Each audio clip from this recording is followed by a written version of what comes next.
Hey Monster Hunters, if you're enjoying Beast and Bible, please rate and review the show on Apple Podcasts or wherever you listen, and don't forget to share it with somebody who might like it. Now, on to the show. For many Protestants throughout history, the most frightening monster hasn't been demons, vampires, or witches. It's been the Society of Jesus, otherwise known as the Jesuits.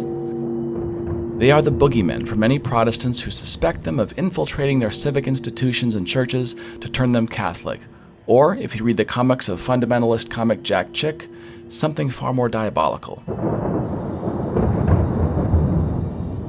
Founded in 1540 by St. Ignatius of Loyola, a former soldier, the Jesuits were evangelists, missionaries, and educators.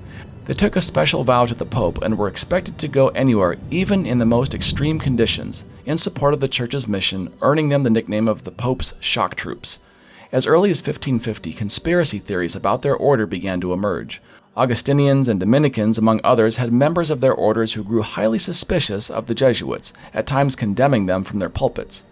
During the Protestant Reformation, more allegations against Jesuits arose related to their activities on behalf of the Catholic Church. In 1584, it was even illegal in England to join the Society of Jesus on pain of death. Documents such as the Monita Secreta outline methods for Jesuit expansion and control. It is thought to have been authored by a former Jesuit who was expelled for disciplinary reasons and is considered a forgery, but due to their willingness to become involved in politics, even the papacy suppressed them in 1767 due to political pressure. In the 18th century, theories arose linking the Jesuits with Freemasons and the Knights Templar. Freemason Albert Pike's Morals and Dogma makes this connection. Since then, other works have arisen such as Edmund Paris's 1973 Secret History of the Jesuits, and fundamentalist cartoonist Jack Chick's comic books featuring Albert Rivera, the alleged escaped Jesuit who also writes the foreword to Paris's book, linking the Society of Jesus with Chick, whose comic book tracks contain horrifying imagery and play a small role in the Satanic Panic of the 1980s. In 1956, Adventist scholar Benjamin Wilkinson, known for his King James onlyism, is alleged to have stated by a former student that Jesuits had infiltrated Adventist colleges in order to sow doubt among students. In 2016, William Garner released Who Really Owns Your Gold? How the Jesuits Use Gold Economics to Control Humanity. And, well, you're probably starting to get the idea. Today, the Society of Jesus has around 14,000 members and is known for their world-class universities and scholarship and being the go-to villain for some Christians when it comes to explaining problems in the church or the world. For this reason, when today's guest, Dr. Emily Zarka from PBS's Monstrum, told me about a connection between the Jesuits and werewolves, I couldn't resist inviting her on the podcast. I'm calling this episode of Jesuits and Werewolves. I'm Dr. Seth Pierce, and welcome to Beast and Bible.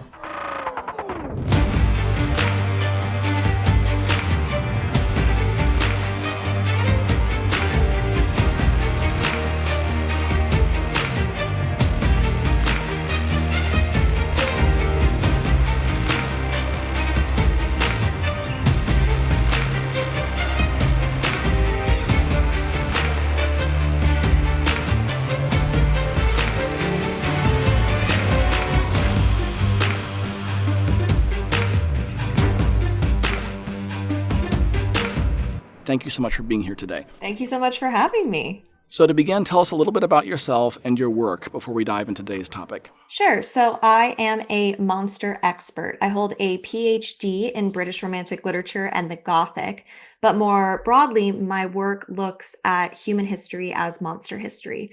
So I'm a professor and an online educator and public scholar who takes monsters and uses them as a methodology to involve different kinds of audiences and thoughtful educational conversation. Very cool. So excited that you're here. Our story of Jesuits and werewolves begins with their encountering of the story of the Wendigo among indigenous peoples in North America. So, Dr. Zarka, can you tell us a little bit about that and what is a Wendigo? So a Wendigo is a malevolent monster that appears only during the winter months in the lore of the peoples of the Algonquian language family, which is in Canada and the northern part of the United States, or what we would classify those territories today.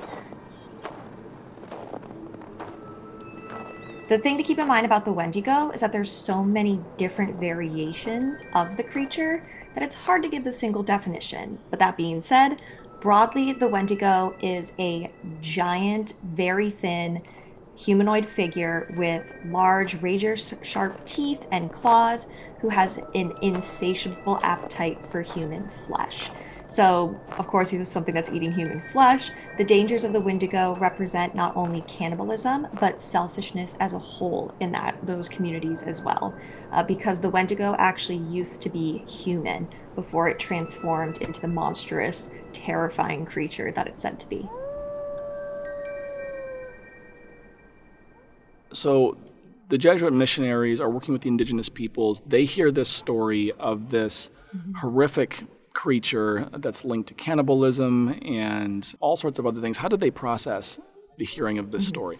I'm glad you mentioned that the Jesuits were, encountering the indigenous peoples, because that's really where the story starts. And we have to keep in mind as well that the Jesuits were appearing alongside European fur trappers, again in Canada and the northern US.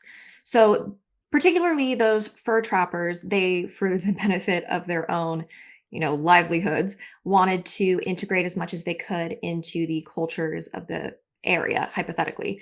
So there was an attempt in many places to try to essentially become part of the community of the indigenous individuals who lived in the area. So we have the Jesuits and we have these European fur trappers encountering the indigenous peoples of North America. And because we're human, they were exchanging stories.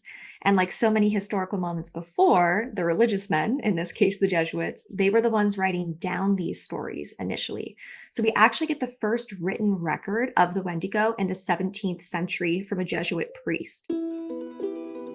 What's really interesting about even these earliest written records is that there's a lot of attention paid to the claws of the Wendigo, to how vicious they are in their sort of cannibalistic attacks, and primarily the idea that a human could transform into this creature reminded the Jesuits and the Europeans of a similar legend of their own, probably the most famous transformative creature that we have in global mythology, at least in Europe, the werewolf. So there was a comparison made between the Wendigo and the werewolf. This continued for a very long time, into the 20th century even. And in 1928, a Jesuit priest went as far as to write down a comparison between the two. So we actually have a quote from that person saying that the Wendigo's appetite was, quote, makes them so ravenous for human flesh that they pounce upon women, children, and even men like veritable werewolves. End quote. So we know that there was a clearly defined link that the Europeans and Jesuits were making between their own essentially monstrous folklore and what they were encountering with the indigenous peoples.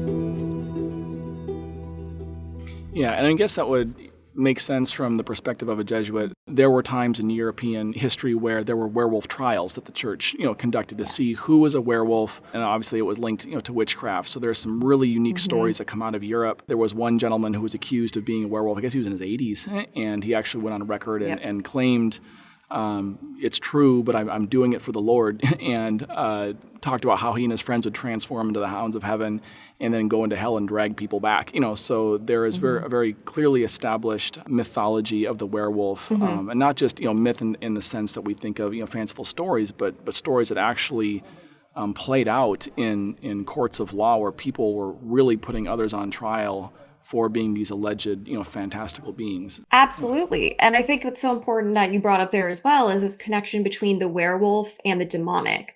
The oldest folklore traditions of werewolves, of humans shapeshifting into wolves, weren't necessarily evil. In fact, it was more of a respected thing that could happen. And while the Wendigo turning into a Wendigo was never something that anyone wanted to happen, the connection, again, I think that the Europeans had when they encountered this figure, they immediately associated it with the devil, with the demonic, because that was something that they already had in their sort of monstrous lexicon.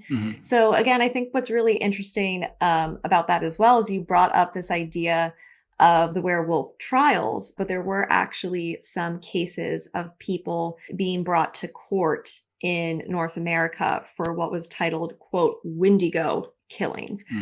Maybe we'll get into that. But there's, again, an interesting connection between religion, folklore, monsters, and then real world effects like courtrooms and the legal system. Yeah, which is almost, just as scary as, the monsters themselves were describing, to see that connection, what can actually happen to people. And this kind of segues into the next question I think is really important and we can spend some time on. What were the results of representing the Wendigo as a werewolf? And so you have these Europeans who come over, they encounter indigenous peoples and their stories and their beliefs and their ways of life, and then filter them through their European monster history lenses. What were some of the effects of that? So I think like all cross-cultural exchanges, there are positives and negatives. So on one hand, you have this idea of creating some kind of familiar boogeyman or monster that people from these different cultures could find a commonality in. And whenever we have a commonality with another person, that can be unifying, right? Or at least I like to think that it allows us to emphasize that we do have a lot in common and that there's a level of understanding, or at least an attempt to understand, that I think comes from that sort of shared humanity, which you could say is a positive effect. However, the Wendigo were also largely told in oral traditions, even when the Jesuits started writing these stories down. Whereas werewolves appeared more frequently in written texts, and as you mentioned, had been in written texts for hundreds of years previously. So they came to dominate the monster tradition of the region in that way. So for some groups, because of the European influence, the Wendigo over time lost some of its cultural and spiritual significance in the indigenous communities and came to mean essentially any evil spirit. So again, tying it more to this larger Western Christian concept of devil and the demonic. There's also the fact that demonization of outsiders is occurring in both traditions of the werewolf and the Wendigo. And of course, when you have white people talking about indigenous people, there's going to be an underlying racism that comes into play as well. So the Wendigo tends to be seen as more dangerous or depraved. And again, that has real world effects. Like I mentioned, in the 19th and 20th centuries, some indigenous peoples were actually legally prosecuted for killing people that they believed they were protecting under their own communities, essentially culturally acceptable murders, because it was believed that they were protecting their tribe from these malevolent spirits, the Wendigo. But one of those Wendigo killing trials, of course, demonization and lack of understanding of those cultural beliefs and spiritual practices, there was someone who was actually dragged into early Canadian court, an Ojibwe man who was found guilty of manslaughter for shooting someone he believed was a Wendigo. And his court conviction was really important in the sense that it upheld the idea that Canadian common law applied even to people who had no knowledge of its existence, which of course is a complicated issue when you're starting to prosecute people who don't even know these laws exist. Right. So again, complicated issue, but I think overall there's positives and negatives of sharing these stories. Yeah, and that whole dynamic of encountering other cultures, whenever we encounter somebody or a new experience, we're going to filter it through our experience and what we know. But it continues to be an issue. I know years ago, J.K. Rowling got into big trouble because she tried to bring her Wizarding World of Harry Potter over and set it in the Americas and sort of took her fantastical world of witches and magic and put it on indigenous peoples and actually took some of their beliefs, like skinwalkers. Look beyond the surface, and you will find another world running parallel to our own. A secret world where magic is real. Ilvermorny, skinwalkers, the witch trials, and the magical Congress of the United States of America. These aren't myths, for the history of America is more amazing than you could ever imagine. But basically remade, their culture to fit into her fictional world, and it was hugely offensive and problematic. So knowing that this continues to happen at different levels, what cautionary tale, from your perspective, as a communicator, as a scholar, what cautionary tale lies within the Jesuits' misrepresentation of indigenous beliefs? What tale is there for us as contemporary communicators? What happens there and what can happen very commonly in any kind of communicator who's outside of the culture that you're sort of reporting on or trying to share information about is a failure to recognize the history of that community's belief system and to strive not just for understanding, but for respect. So it's not just about doing, your cursory sort of Google search and finding like, oh, this has an indigenous connection. It's about as a communicator, I think we really need to ask ourselves if the stories we are telling acknowledge the original creators, ideally in their own words, and that we're giving credit and respect to these sources. So, not adopting them out of a way of trying to appropriate them, but to appreciate them. Mm. And I think we fail as communicators when we try to overwrite someone else's history as our own. Yeah, for sure. There's a passage from the Gospels where Jesus makes this statement, stop judging by mere appearances and make right judgment. And it's this idea that obviously we're going to make judgments about a variety of things. You couldn't function without making judgment calls from small to big things.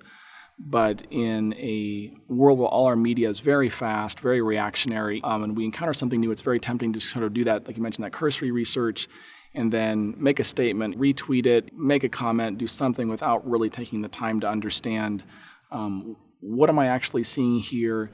How would the beliefs or the imagery or these ideas, how would they be described? What are in the words of the people who believe them? And it's, I think one principle is just to slow down, slow down and do the careful work of understanding people, who are different from us before we run off and tie it to things that we assume fit. Yeah.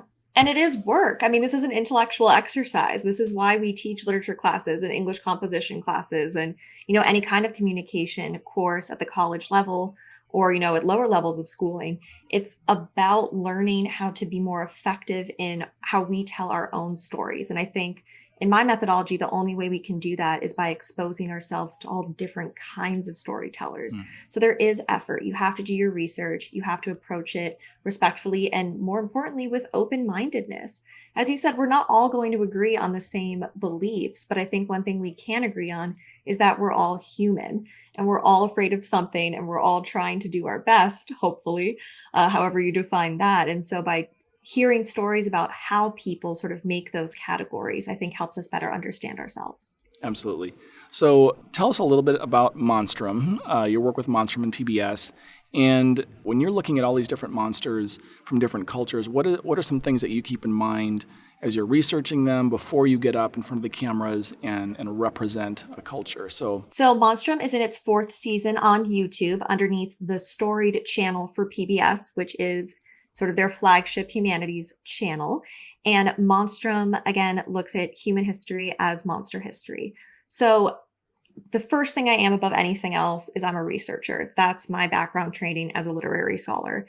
So every episode of Monstrum, regardless of where in the world that monster is coming from, I spend weeks, if I can, lots and lots of hours researching that tradition, again, with my best efforts of trying to find other scholars and other reliable sources who actually come from the communities I'm covering themselves, not just looking at some of maybe the larger, more general summarizing. I really do deep dives into historical records. I even contact other professionals and experts because I can't know everything. And again, I think that's part of being a good communicator is recognizing that you don't have all the knowledge. So I turn to other people to help me tell these stories. And that's something that's evolved in Monstrum over time. Whereas before I was consulting with other experts and community members sort of behind the scenes and emails and informal phone conversations, we now have made the step of trying to show these experts on camera in our Monstrum episodes. And again, give them credit where credit's due and allowing people to share their own expertise in their own words. So again, I think that having respect and reaching out and doing the work to find those great experts and those great community members and sources is something that we should all strive for as global communicators. And I think that the other thing that's really important with Monstrum and the kinds of stories that I'm telling is listening to my audience. To me, there is no better reward than when someone comments on one of the YouTube videos on the channel saying that oh my gosh, I remember, my uncle telling me about this story, or finally someone who actually did the research and got it right. And those little moments of affirmation, I know that if one person's saying it, that other people are feeling it. And again, I'm not here to speak for the people about these monsters and their cultures, but to hopefully open up a window that gets people engaged to do their own research and hopefully allows some people to tell their own stories. Awesome. Really well said and totally with you. So has there ever been a moment where you've done a presentation and someone from the community that you are talking about sort of called you out, or like, that's not exactly right. I think one thing that's important that we wrestle with is, when we get legitimately called out, I don't mean like in a nasty way, but just someone really actually says this, you missed it on this one, this isn't right. As a communicator, how do you handle that? How do you receive that graciously? So knock on wood, it hasn't happened yet, or at least dramatically. Of course, people are going to comment like, oh, even something like, I use the word Wendigo because the sources that I was looking at, who came from the Algonquian language families, prefer that spelling and that pronunciation, but there are over 80 different ways of saying this creature's name. So you do have to pick and choose sometimes about which sort of dominant story you go with. But I think the best thing to keep in mind as any kind of communicator or educator is being willing to acknowledge when you are wrong and being transparent about your own research practices, and to admit, oh, I didn't hear that. That's really interesting. Can you tell me more? And allow that person the space to educate you and to say their own story, I think is very important. I think that another thing we can do if you have those moments of confrontation or conflict is, again, approach them as critiques, not criticisms. We all make mistakes. And again, I think that especially in the global media sort of situation that we're in now, it's really easy to want to ignore those kinds of comments or to make those people into monsters, for lack of a better way of putting it, and demonize that other person like, you're wrong, I'm right, because for whatever reason, you want to try to think you're superior to another individual. And I think that kind of selfishness is counterproductive. And again, I think as a storyteller in my own philosophy about narratives, the more the merrier. So if you want to raise your hand and make a comment like, well, I heard it differently from, so-and-so, and I'm, a direct descendant of even the person or the author that you're talking about, to even take it away from oral storytelling, that's fine. That's your interpretation. That's your experience. That's knowledge I don't have. So please, by all means, share it. Again, you would hope that that person would also do it respectfully, keeping your own, situation in mind as well. But I think open communication is ultimately only a positive thing. Yeah. And again, admitting when you're wrong, admitting your sources. And I think a really important thing, just as a professor, that I always do is, if I don't know an answer and my student asks me something, I will say, I don't know, but I will find out. And then to do the research and follow up with that person, I think shows a commitment to the learning process and to understanding that's really important. Yeah, absolutely. I know one thing that's hard sometimes to reframe when it happens, when you do get those comments or questions, is realizing it's a gift. It's not, there's obviously some people who are out there and they attack and it's not meant to be helpful. But what I have found for the most part is when someone takes the time to correct me on something, they're helping me. They're wanting to make sure that I've got the right content for my lecture, for the podcast. If I'm preaching somewhere, presenting somewhere, it's not meant to be some personal attack. And it's really, it's hard to get that mindset. But for me, it's been helpful to realize that this person is approaching me and they're probably not comfortable with it either, or they might be more uncomfortable than I am, and saying, hey, I think, when you mentioned this, maybe there's some other things you should look at, or you missed this, and then just absorbing that, taking that in, and then being a better communicator as a result. Yep.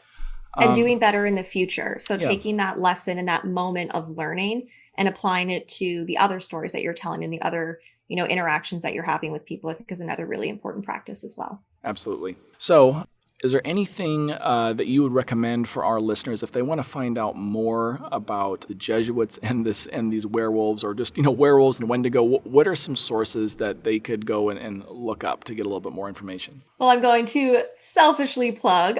We have two different werewolf episodes on Monstrum on the Storied YouTube channel and on pbs.org. There's so much history behind the infamous shapeshifters that we're going to take 2 episodes to trace the beginnings of the werewolf in Europe through their entrance into modern literature and pop culture. Despite the werewolf's widespread appearance in folklore, I'll admit, I haven't really given the werewolf the attention it deserves. Until now. And also our Wendigo episode. But outside of Monstrum, I strongly encourage all your listeners to take a look at their local libraries, archives, and historical societies. I think that a lot of people forget that in many places there are museums or institutions that are dedicated to preserving stories and even things like folklore. So if you find a topic you're interested in, try to find an open access resource like a museum or a library and start your education there. Very cool. Thank you so much for being my guest today, Dr. Zarka, and we'll make sure to put the link to Monstrum with our content so they can access those things. And just appreciate your expertise and your great counsel in terms of being a thoughtful, ethical, global communicator. Well, thank you so much for having me. I really enjoyed it.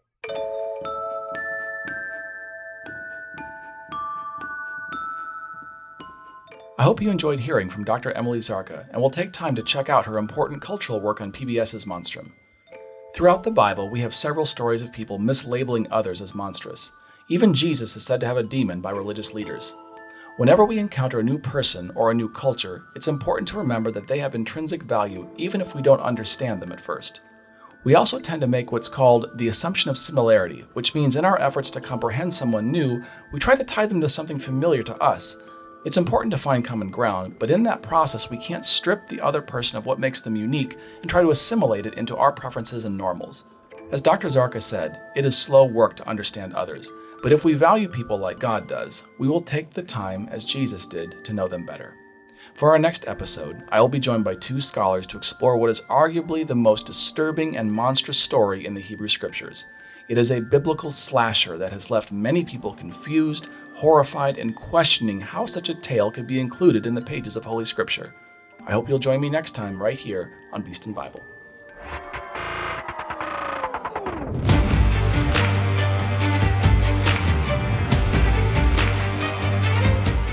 Hosted, written, and produced by Dr. Seth Pierce. Edited by Heather Moore.